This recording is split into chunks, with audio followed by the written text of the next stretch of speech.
तो इस कैटेगरी में कौन कौन आते हैं, तो देखिए नाइडेरियंस भी बॉडी में सिंगल ओपनिंग होता है और फ्लैट वर्म्स में भी सिंगल ओपनिंग होता है। ये रहा हमारा नाइडेरियंस और प्लैटीहेल्मिंथस, इसमें भी सिंगल ओपनिंग होता है, माउथ ही एनस की तरह काम करता है। फिर हम लोग एक अगले प्लान पे जाएंगे, इसका नाम है tube with in tube plan, यानी कि पाइप के अंदर पाइप, जैसे पेन होता है। ये पेन क्या है, अगर आप इसे एक पाइप समझे और इसके अंदर रिफिल है, रिफिल भी एक क्या है, पाइप है।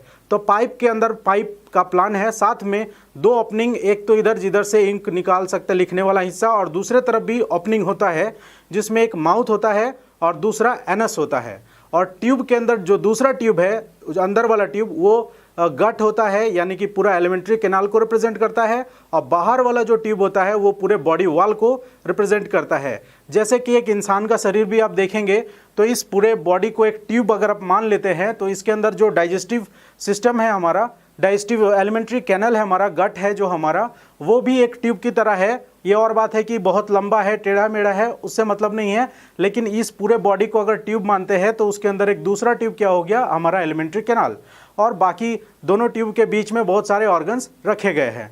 तो इसे हम लोग क्या कहते हैं, tube with in tube plan. इसे फिर बाद में दो हिस्से में बांट करके हम लोग पढ़ते हैं। दो तरीके का होता है, प्रोटोस्टोमिक और ड्यूटेरोस्टोमिक।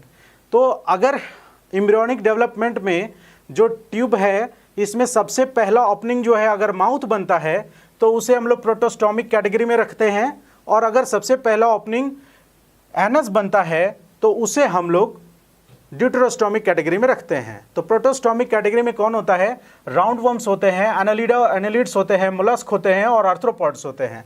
और इसके बाद जो बच गया वो एकानोडर्माटा और हेमिकोडेटा कॉर्डेटा, इन सब में कैसा होता है, तो ड्यूटेरोस्टोमिक होता है। तो यानी कि हम लोग क्या हैं, हम लोग ड्यूटेरोस्टोमिक बॉडी प्लान के तहत बने हैं। अब हम लोग लेवल्स ऑफ ऑर्गेनाइजेशन के बारे में जान लिए, बॉडी प्लान के बारे में जान लिए, सिमेट्री के बारे में बात करते हैं। सिमेट्री क्या होता है, तो किसी के बॉडी को हम लोग कितने इक्वल हाफ में बांट सकते हैं। क्या हम लोग अपने बॉडी को दो बराबर भागों में बांट सकते हैं काट करके। अगर हम लोग बीचों बीच एक लाइन खींच ले तो हम लोग देखेंगे क्या कि हमारे एक तरफ हाथ है, दूसरे तरफ भी हाथ है, पैर एक तरफ है, तो अधिकतर बॉडी का जो हिस्सा है वो बॉडी को दो इक्वल पार्ट्स में बांट देगा। तो इसे हम लोग सिमेट्रिकल बुलाएंगे। और अगर ऐसा कोई जानवर है, ऐसा कोई एनिमल जिसमें कि इस तरह का कोई भी एंगल इस ना बने, इस तरह का कोई प्लेन ना बने जिससे कि उसे दो इक्वल हाफ में बांटा जा सके, तो उसे हम लोग एसिमेट्रिकल बुलाएंगे। जैसे कि अमीबा ले लीजिए, उसका बॉडी लगातार बदलता रहता है, उसे हम लोग किसी भी तरीके से दो इक्वल हाफ में नहीं बांट सकते हैं। और तो और हम लोग बॉडी को अगर ऐसे डिवाइड करने की कोशिश करेंगे हॉरिजॉन्टली, तो भी ये दो इक्वल हाफ में नहीं बटेगा। एक तरफ पैर चला जाएगा, एक तरफ सिर और हमारा थॉरेक्स आ जाएगा। इसलिए वो हमारा सिर्फ ऊपर से लाइन खींचते हैं तभी हम लोग दो इक्वल हाफ में अपने आप को बांट सकते हैं। तो इसे क्या कहते हैं, हम लोग आगे बात करते हैं। तो सबसे पहला कैटेगरी हो गया जिसे कि दो इक्वल हाफ में नहीं बांटा जा सकता है, जैसे कि अमीबा हो गया, जैसे कि स्पॉन्जेस हो गए, तो इसे हम लोग एसिमेट्रिकल बुलाते हैं। और कई एनिमल ऐसे हैं जो स्फेरिकल होते हैं मोर और लेस, जैसे कि एग्जाम्पल हम लोगों ने देखा था प्लूरोब्रैंकिया, हॉर्मीफोरा, जो कि टिनोफोरा फाइलम से बिलोंग करता है। ये स्फेरिकल होते हैं, गोल होते हैं, और इस वजह से इनको कई, जैसे हम लोग एप्पल को काटते हैं तो कई बीचों बीच उसके अगर हम लोग उसके डायमीटर के अलोंग चाकू चलाएं तो हम लोग कई बार उसको कई इक्वल हाफ में बांट सकते हैं रेडियस के अलोंग। तो इसे हम लोग स्फेरिकली सिमेट्रिकल एनिमल बुलाते हैं। अगर किसी के साथ ऐसा किया जा सकता है, अगर ऐसे कटेंगे तो काटेंगे दो इक्वल हाफ में अगर बढ़ सकता है, और अगर ऐसे काट के बन सकता है, अगर ऐसे काट के बन सकता है, अगर ऐसे काट के बन सकता है, तो इसे हम लोग स्फेरिकल सिमेट्री कहेंगे, स्फेरिकली सिमेट्रिकल एनिमल बुलाएंगे। कई एनिमल जो होते हैं वो बिल्कुल फ्लैट होते हैं, मेडुसॉइड होते हैं, चिपटा होते हैं, जैसे कि रोटी होता है। अगर इस तरह से हो तो इसे भी हम लोग उसके हम लोग डायमीटर के अलोंग चाकू अगर चलाते हैं, डायमीटर कहने का मतलब यहाँ से यहाँ तक जो रेखा खींची जाती है, जो सेंटर से गुजरती है, उसे हम लोग डायमीटर बुलाते हैं।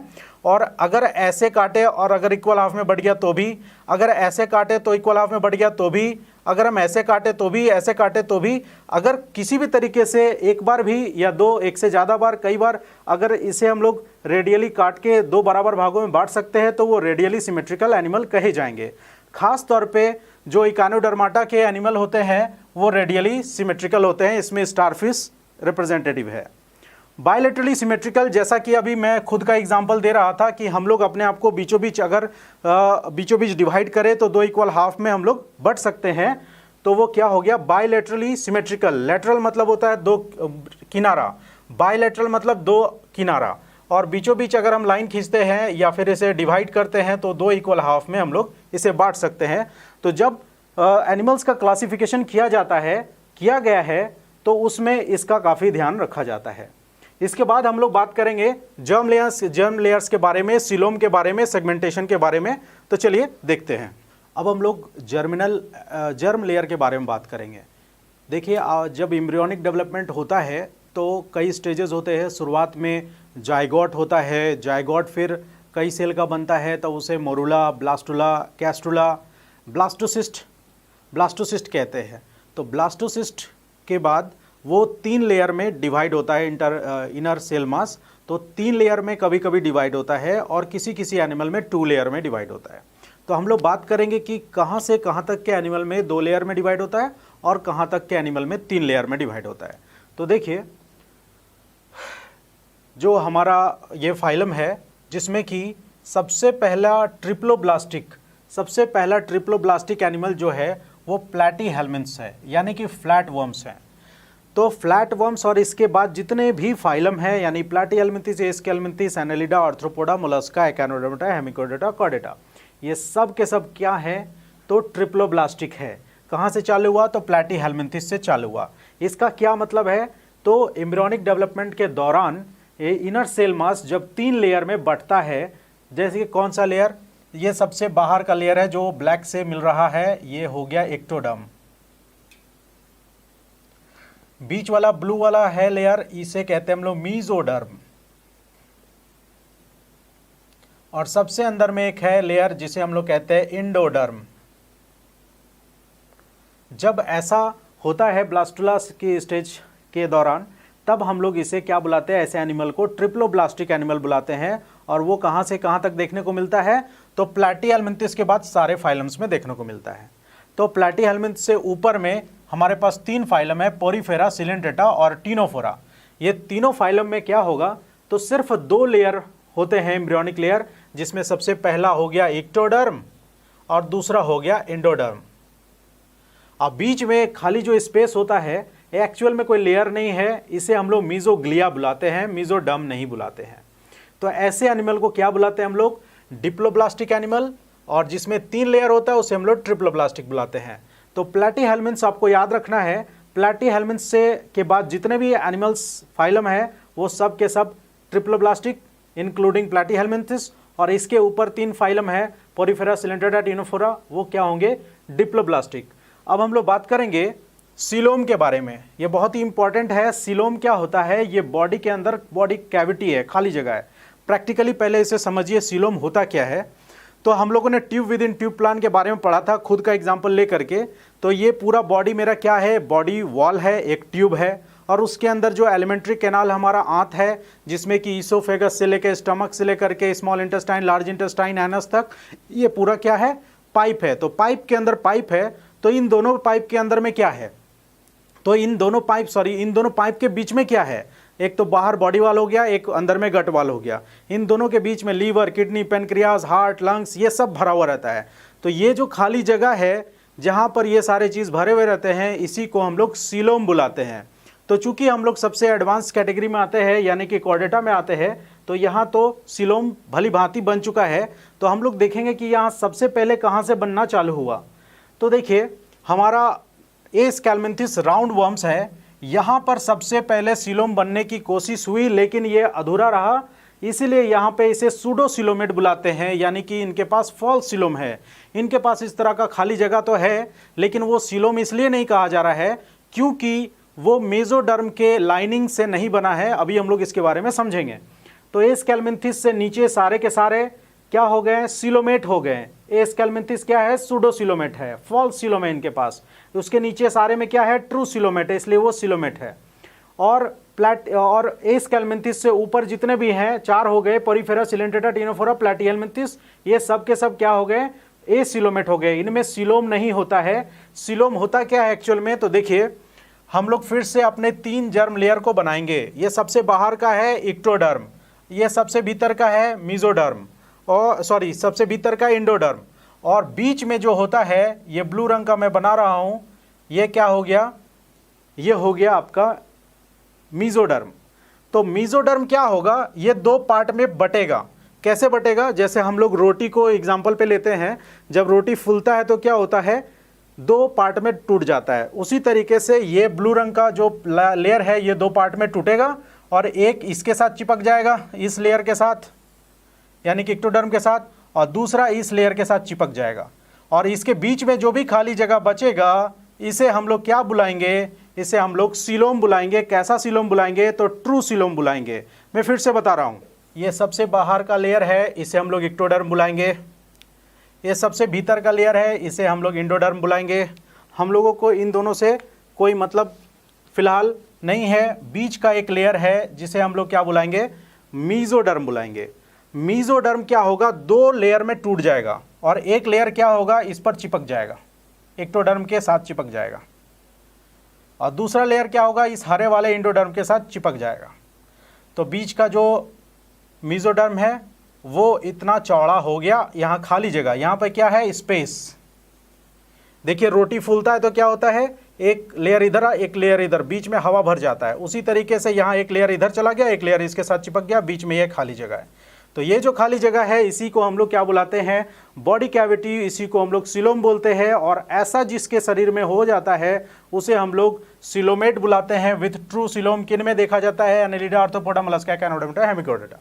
और जब ऐसा ना हो करके एक और चीज होता है, क्या होता है हम लोग बताते हैं।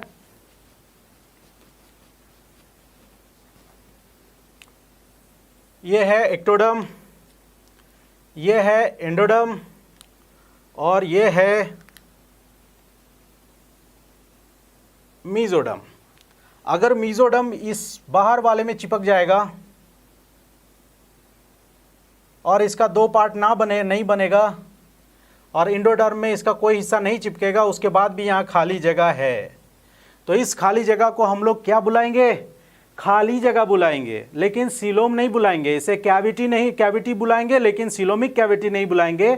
और ऐसी स्थिति कहाँ देखी जाती है, तो इस ए स्केलमिंथिस में यानी कि राउंड वर्म्स में देखी जाती है, और इसलिए इसे ट्रू सिलोम नहीं बुलाते हैं, ट्रू सिलोम नहीं बुलाते, इसे फॉल्स सिलोम बोलते हैं। और ऐसे ही जगहों पे हमारा ऑर्गन्स भरा हुआ रहता है, जो ए स्केलमिंथिस का है उसका ऑर्गन्स भरा हुआ रहता है।